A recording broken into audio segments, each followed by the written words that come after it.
Hey everyone, talking about Valaya by Parfums de Marly. This was just released in 2023. The notes in it are Mandarin, bergamot, white peach, orange blossom, muguet, which is like lily of the valley, vanilla, woods, including they're making like a wood accord out of like ambrofix, a synthetic ingredient with akigalawood and vetiver, but it's not super vetiver heavy, and secret musk cocktail.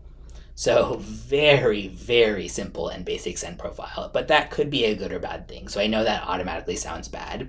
I think it just really depends on your taste. And I don't mean like if you're basic, you like it, because I have been looking for a scent that I feel is just a good, like, oh, this smells like clean laundry type of scent. This one is too feminine leaning for my personal taste, but that's basically what this is to me. It's like a sheer fruity floral with a lot of like laundry clean style clean musk. I personally find it super forgettable, absurdly overpriced, and just way too musky for something that I would want to smell. But if you're looking for your perfect version of a smells like starched, freshly washed laundry with some fabric softener type of feminine leaning scent, it might be exactly what you're looking for. It's very, very expensive though for this, $3.55 for a 75 milliliter.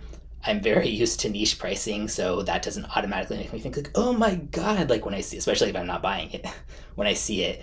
But for something this, simple, that just seems very, very, very overpriced. But again, it is kind of easier said than done to create just like a nice, simple laundry clean type of scent. So personally, yeah, though, I still do think it's overpriced, but I think the right person would be like, oh yes, this is the scent I've been looking for. Moderate to good longevity, like moderate projection, kind of on a bit of the lower end, but I think it's the kind of thing where if you overspray, it really enhances it. And yeah, it leans feminine, and I will link in the description where you can get a bottle or sample.